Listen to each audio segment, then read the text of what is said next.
نحمدہ ونصلی ونسلم علی رسولہ الکریم اما بعد فاعوذ باللہ من الشیطان الرجیم بسم اللہ الرحمن الرحیم من ذا الذی یقرض اللہ قرضا حسنا فیضاعفہ لہ ولہ اجر کریم صدق اللہ العظیم وصدق رسولہ النبی الکریم الامین ونحن علی ذلک لمن الشاہدین والشاکرین والحمد للہ رب العالمین ان اللہ وملائکتہ یصلون علی النبی یا ایہا الذین آمنوا صلوا علیہ وسلموا تسلیما الصلاۃ والسلام علیک یا سیدی یا رسول اللہ وعلی آلک واصحابک یا سیدی یا حبیب اللہ اللہم صلی علی سیدنا و مولانا محمد معدن الجود والکرم وآلہ وصحبہ وبارک وسلم۔ تمام تعریفیں حمد اور ثنا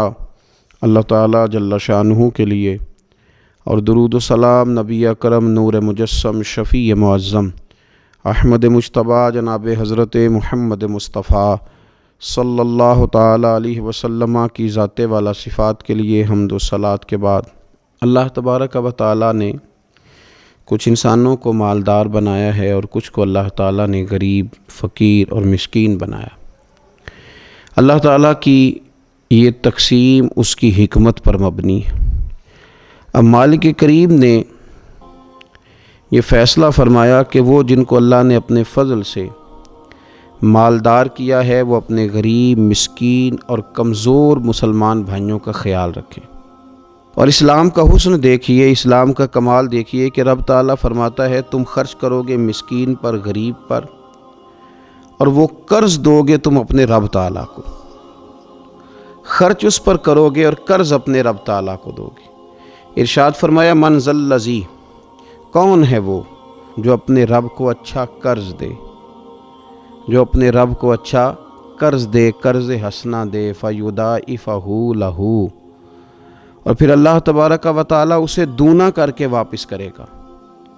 اللہ اس کے لیے وہ قرض جب واپس کرے گا تو رب دونا دے گا، ڈبل عطا فرمائے گا، اور وَلَهُ اجر کریم، اور ان کے لیے جو ثواب ہے وہ عزت والا ہے۔ صدر الافاضل سید نعیم الدین صاحب مراد آبادی رحمۃ اللہ علیہ فرماتے ہیں کہ یہ دیکھو کریم کا کرم کہ خود اپنے بندے کو مال عطا فرما رہا ہے، پھر خود ہی فرما رہا ہے کہ تو مجھے قرض دے، اور یہ عین انسان کے مزاج اور فطرت کے مطابق بات کی کہ تم مجھے قرض دو۔ جب کوئی انسان کسی کو ویسے کوئی چیز دیتا ہے تو اس کا خیال ہوتا ہے شاید واپس ملے نہ ملے، لیکن جب قرض دیتا ہے تو اس کا خیال یہ ہوتا ہے کہ یہ ضرور مجھے واپس ملے گی۔ تو فرمایا چونکہ تمہارے مزاج ہیں، تمہاری طبیعت ہے، تمہاری فطرت ہے، تم سمجھتے ہو کہ قرض ہمیں ضرور واپس ملے گا، لہٰذا تمہارا رب تمہیں کہہ رہا ہے کہ تم مجھے قرض حسنا دے دو، اپنے غریب بھائیوں پر، مسکینوں پر، کمزوروں پر خرچ کرو اور اپنے رب کو قرض حسنا دے دو، رب تمہیں ڈبل کر کے واپس عطا کرے گا، اور جو اجر دے گا وہ عزت والا دے گا، جو تمہیں ثواب عطا فرمائے گا وہ اکرام والا اللہ تمہیں ثواب عطا کرے گا۔ نبی پاک صلی اللہ تعالیٰ علیہ وسلم نے انفاق کی تعریف کی، اللہ کے راستے میں خرچ کرنے کی۔ جب تک امراء، مالدار لوگ خرچ نہیں کریں گے غرباء پر، مساکین پر، طلباء پر، فلاحی کاموں میں، دینی کاموں میں جب تک وہ خرچ نہیں کریں گے تب تک معاملہ آگے نہیں بڑھے گا، تب تک وہ سارے منصوبہ جات جس سے کہ غریب کا بھلا ہونا تھا، جس سے دین کو مضبوط ہونا تھا، جس سے دین کی اشاعت ہونی تھی، وہ سارے منصوبے آگے نہیں بڑھیں گے۔ اس لیے نبی کریم صلی اللہ تعالیٰ علیہ وآلہ وسلم نے ارشاد فرمایا کہ تم خرچ کرو تاکہ تم پر خرچ کیا جائے، تم اللہ کے راستے میں دو تاکہ رب تمہیں دے، دو اس کے راستے میں وہ تمہیں عطا کرے اپنے فضل و کرم کے ساتھ۔ اللہ تبارک و تعالیٰ کے راستے میں جب خرچ کیا جاتا ہے تو رب راضی ہوتا ہے، پھر بندے کو اور زیادہ عطا کرتا ہے۔ آپ دیکھیے کہ اسلام نے خرچ کرنے کے بہت سارے مواقع بنائے، اور فرداً غریب کو امیر کے ساتھ جوڑا، امیروں سے کہا کہ غرباء کا حصہ نکالو، سال کے بعد زکوٰۃ کا حکم دیا، ہر وہ شخص جو صاحب نصاب ہے وہ سال کے بعد زکوٰۃ ادا کرے۔ رمضان المبارک آیا تو صدقہ فطر کو رکھا گیا، تاکہ جو غربا ہیں، مساکین ہیں، وہ بھی عید کی خوشیوں میں امیر مسلمانوں کے ساتھ شامل ہوں۔ پھر جب فصل کا موقع آیا تو عشر رکھا گیا تاکہ غریب بھی تمہارے غلے میں، تمہارے اناج میں، تمہاری گندم میں، تمہارے چاول میں، تمہاری سبزی میں شریک ہو جائے۔ ہر موقع پر ان کو یاد رکھنا، ان کو ساتھ ملانا۔ قربانی رکھ دی گئی، اور قربانی بھی جب رکھی گئی تو امیر پر رکھی گئی۔ اس کا فلسفہ بھی یہی ہے کہ امیر قربانی کریں گے اور غریبوں تک اس کا گوشت پہنچائیں گے۔ میرے رسول کریم صلی اللہ تعالیٰ علیہ وآلہ وسلم نے یہ خوبصورتی کے ساتھ ایک کو دوسرے کے ساتھ جوڑا۔ اب ہوتا کیا ہے؟ ہوتا یہ کہ انسان کو مال سے پیار ہوتا ہے، فطرتاً کمائے ہوئے مال سے محبت ہوتی ہے۔ انسان بسا اوقات یہ سمجھتا ہے کہ بڑی مشکل سے تنکا تنکا کر کے، محنت کر کے، جد و جہد کر کے میں نے یہ مال جمع کیا ہے تو اب میں دے دوں۔ ایک لمبا عرصہ تک میں نے پردیس کاٹا، مشکلات برداشت کی، اور میں نے کئی راتوں کے رت جگے اس کام کے نام کی، اور اب آج اگر مالی طور پر میں مضبوط ہوا ہوں تو کیا میں یہ مال دے دوں؟ تو دیکھیے، اسلام ایک روحانی مذہب ہے، اس کی تعلیمات آفاقی ہیں۔ یہ ہمیں بتلاتا ہے کہ صرف فیصلہ وہ نہ کرو جو تمہاری آنکھوں سے نظر آ رہا ہے، کچھ چیزیں ایسی ہیں جو رب تمہیں اپنے فضل سے دے رہا ہے اور تمہاری ظاہری آنکھیں انہیں دیکھ نہیں رہی۔ نبی پاک صلی اللہ تعالیٰ علیہ وسلم نے ارشاد فرمایا، یہ حدیث مبارکہ صحیح مسلم میں موجود ہے۔ حضرت ابو ہریرہ رضی اللہ تعالیٰ عنہ فرماتے ہیں، دیکھیے حضور صلی اللہ تعالیٰ علیہ وسلم نہ بات کر کے مختصر جملوں میں کیسے آگے بڑھتے ہیں۔ کریم ابو فرمانے لگے، یاد رکھنا صدقہ دینے سے مال کم نہیں ہوتا۔ اللہ اکبر! آپ کو تو میسج آ گیا بینک سے کتنے پیسے کم ہو گئے، آپ نے تو جو گن کے دراز میں رکھے تھے اس میں سے لاکھ میں سے آپ نے تو 5,000 دے دیا، تو آپ کو تو پتہ ہے وہ 95 رہ گیا ہے۔ لیکن یہ صحیح مسلم کے لفظ ہیں، حضور فرماتے ہیں صدقہ دینے سے مال کم نہیں ہوتا۔ کائنات کے سب سے سچے، کھرے، صادق اور امین محبوب علیہ الصلوۃ والسلام نے فرمایا کہ صدقہ دینے سے مال کم نہیں ہوتا۔ حکیم الامت مفتی احمد یار خان صاحب نعیمی رحمۃ اللہ تعالیٰ علیہ ارشاد فرماتے ہیں کہ کسان جب اس نے بیج کی بوریاں بھر کے رکھی ہوئی ہوتی ہیں، تو جب وہ جا کر کے بیج ڈالتا ہے نا کھیت کے اندر، تو بظاہر تو وہ بوریاں خالی کر کے آتا ہے، لیکن پتہ تب چلتا ہے کہ جب ایک ایک بیج پر پھر کئی کئی گنا دانہ لگتا ہے۔ آیا تو وہ خالی کر کے تھا، لیکن اگر تھوڑا سا وہ گہرائی کے ساتھ دیکھے تو اس نے تو کمال کر دیا، اب تو اس پر بے شمار دانے لگ گئے۔ تو حضور علیہ الصلوۃ والسلام نے فرمایا صدقہ دینے سے مال کم نہیں ہوتا، اور فرمایا معاف کرنے کی وجہ سے اللہ بندے کی عزت میں اضافہ کر دیتا ہے، اور فرمایا جو اللہ کی رضا کی خاطر جھک جائے اللہ اسے عزت عطا کر دیتا ہے۔ صدقہ دینے سے مال کم نہیں ہوتا۔ تو اپنی طبیعت کے اندر اگر شوق پیدا کر لیا جائے راہ خدا میں خرچ کرنے کا، ذوق بنا لیا جائے، ہمارا یہ ذہن بن جاتا ہے کہ یہ بھی میرے پیسے، یہ بھی میرے پیسے، وہ کونے میں میری جائیداد، یہ میرا مکان، وہ میرا بینک بیلنس، یہ میرے جانور، یہ میرا مال تجارت، یہ میرے کھیت کھلیان۔ میرے محبوب نے فرمایا تیرے 3 ہی مال ہیں، ایک تو نے کھا لیا ہے، ایک تو نے پہن لیا، ایک تو نے راہ خدا میں خرچ کر لیا، باقی تو وارثوں کا ہے۔ وارثوں کے مال کے بارے میں اس قدر زیادہ توجہ رکھنا، اس قدر زیادہ ذہن بنا کے رکھنا، تو اللہ تبارک و تعالیٰ کی راہ میں خرچ کرنے کا جو شوق ہے، حضور صلی اللہ علیہ وسلم نہ اس کی نصیحت کرتے۔ نبی پاک صلی اللہ تعالیٰ علیہ وسلم کے سامنے نا حضرت اسماء بنت ابی بکر صدیق خرچ کر رہی تھی، اللہ کے راستے میں دے رہی تھی، تو سرور کائنات صلی اللہ تعالیٰ علیہ وسلم نے فرمایا اسماء خرچ کرو پر گنا نہ کرو، گن گن کے اللہ کے راستے میں خرچ نہ کرو ورنہ رب بھی تمہیں گن گن کے دے گا۔ فرمایا تم اس کے راستے میں اس کی راہ سے کچھ بچا کے نہ رکھو تو رب تعالیٰ بھی جب تمہیں دے گا نا تو پھر بے حساب ہی عطا فرمائے گا۔ گن گن کے یوں احتیاط کر کے دیکھ کے پریشان ہو کے راہ خدا میں خرچ نہ کیا جائے، بلکہ اللہ تبارک و تعالیٰ کے راستے میں دیا جائے اور مالک کے حضور اس کی رضا کے لیے خرچ کیا جائے اللہ تعالیٰ کے بندوں پر۔ حضور صلی اللہ تعالیٰ علیہ وآلہ وسلم کی جو عادات جن کی وجہ سے کائنات میں میرے محبوب پاک علیہ الصلوۃ والسلام کے روز ڈنکے بجتے ہیں، حضور کی نعتیں پڑھی جاتی ہیں، ان میں حضور علیہ السلام کی ان خوبصورت عادات میں سے ایک عادت ہے حضور کا سخی ہونا، کریم ہونا۔ لب واں ہیں، آنکھیں بند ہیں، پھیلی ہیں جھولیاں، کتنے مزے کی بھیک تیرے پاک در کی ہے۔ نبی پاک صلی اللہ تعالیٰ علیہ وآلہ وسلم ارشاد فرماتے ہیں، حضور کا شوق دیکھیے خیرات کرنے کے تعلق سے۔ ہمارے ہاں یہ ہوتا ہے کہ بعض اوقات جیسے جیسے پیسہ بڑھتا جاتا ہے ویسے ویسے لوگوں کے اندر بخل آتا ہے، کنجوسی آتی ہے۔ بعض لوگ اللہ ماشاءاللہ وہ خیرات کرنے کی طرف اس طرح توجہ نہیں کرتے جس طرح کہ ان کا منصب انہیں حکم دیتا ہے یا ان کا منصب انہیں اس طرف قائل کرتا ہے۔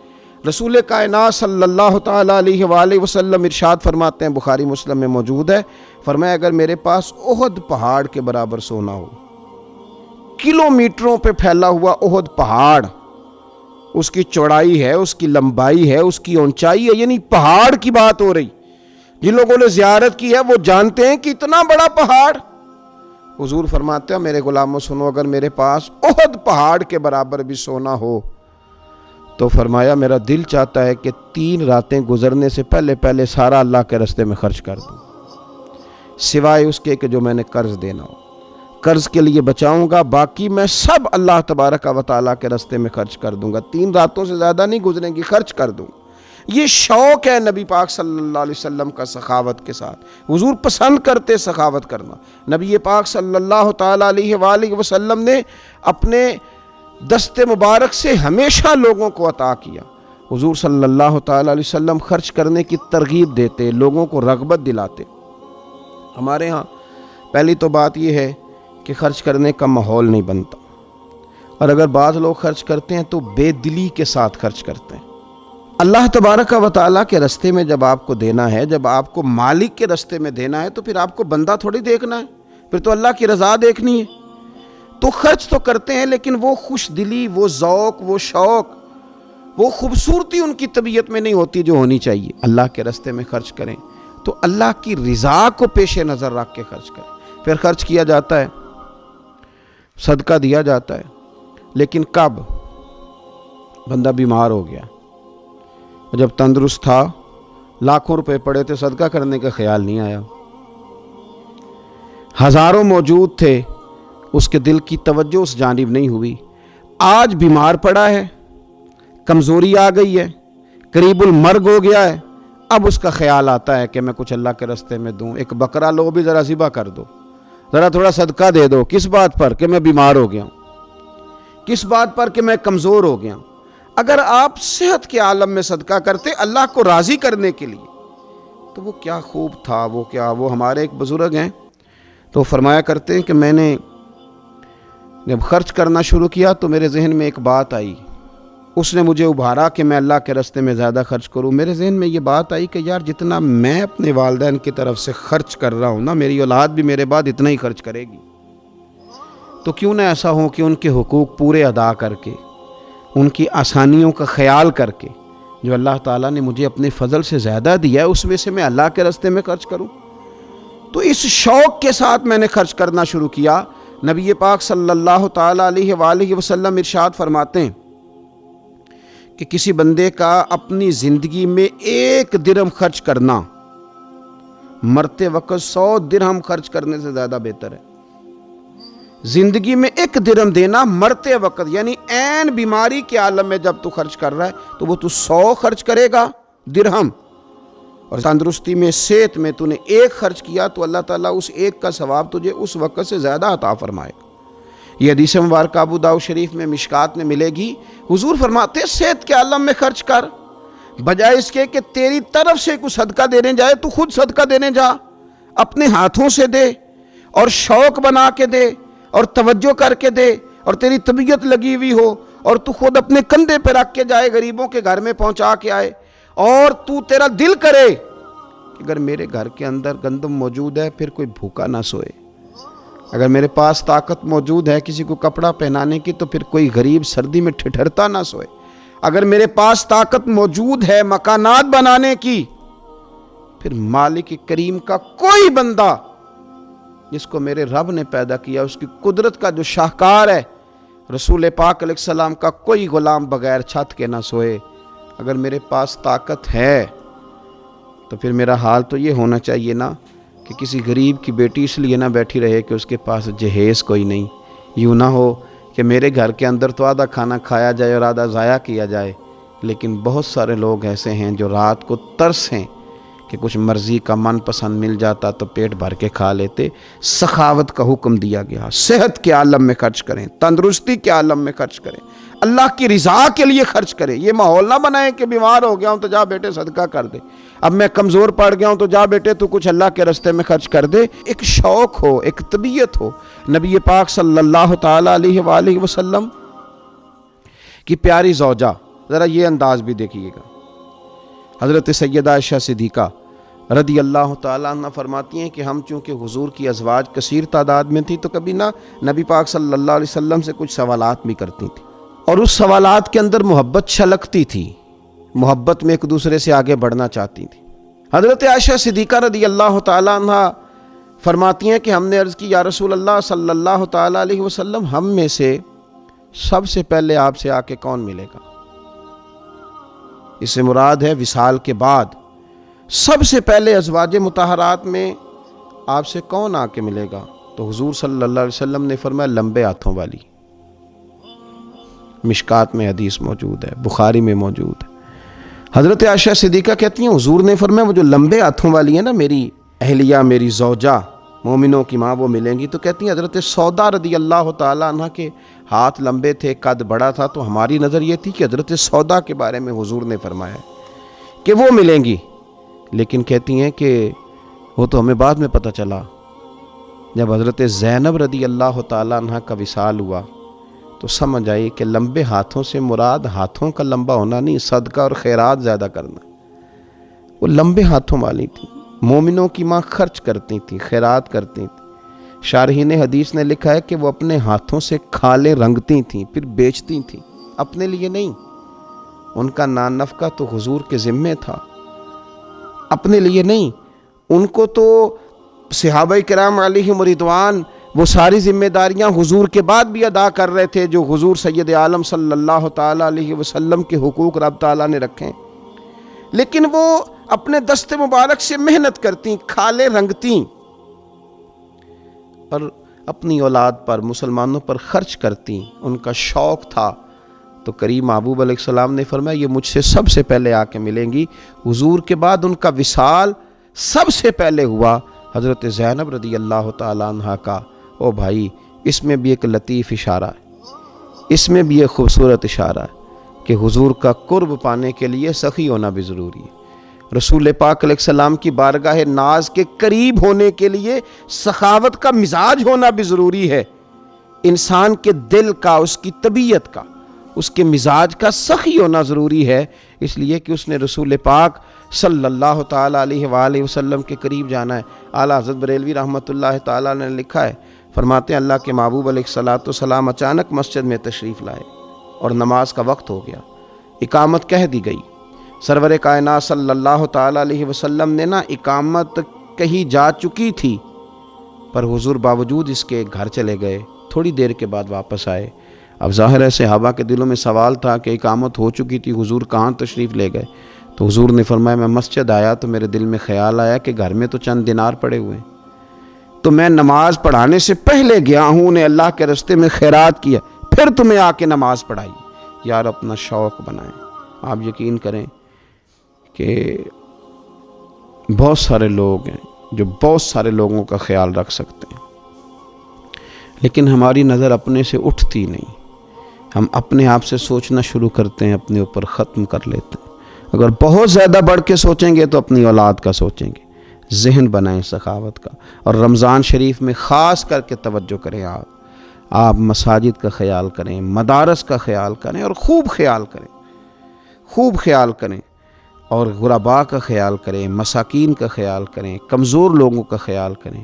دیکھیں رب فرماتا ہے خرچ تم نے غریب پہ کرنا ہے، پر قرض تم نے اپنے رب کو دینا ہے۔ اللہ تعالیٰ سمجھنے کی توفیق عطا فرمائے۔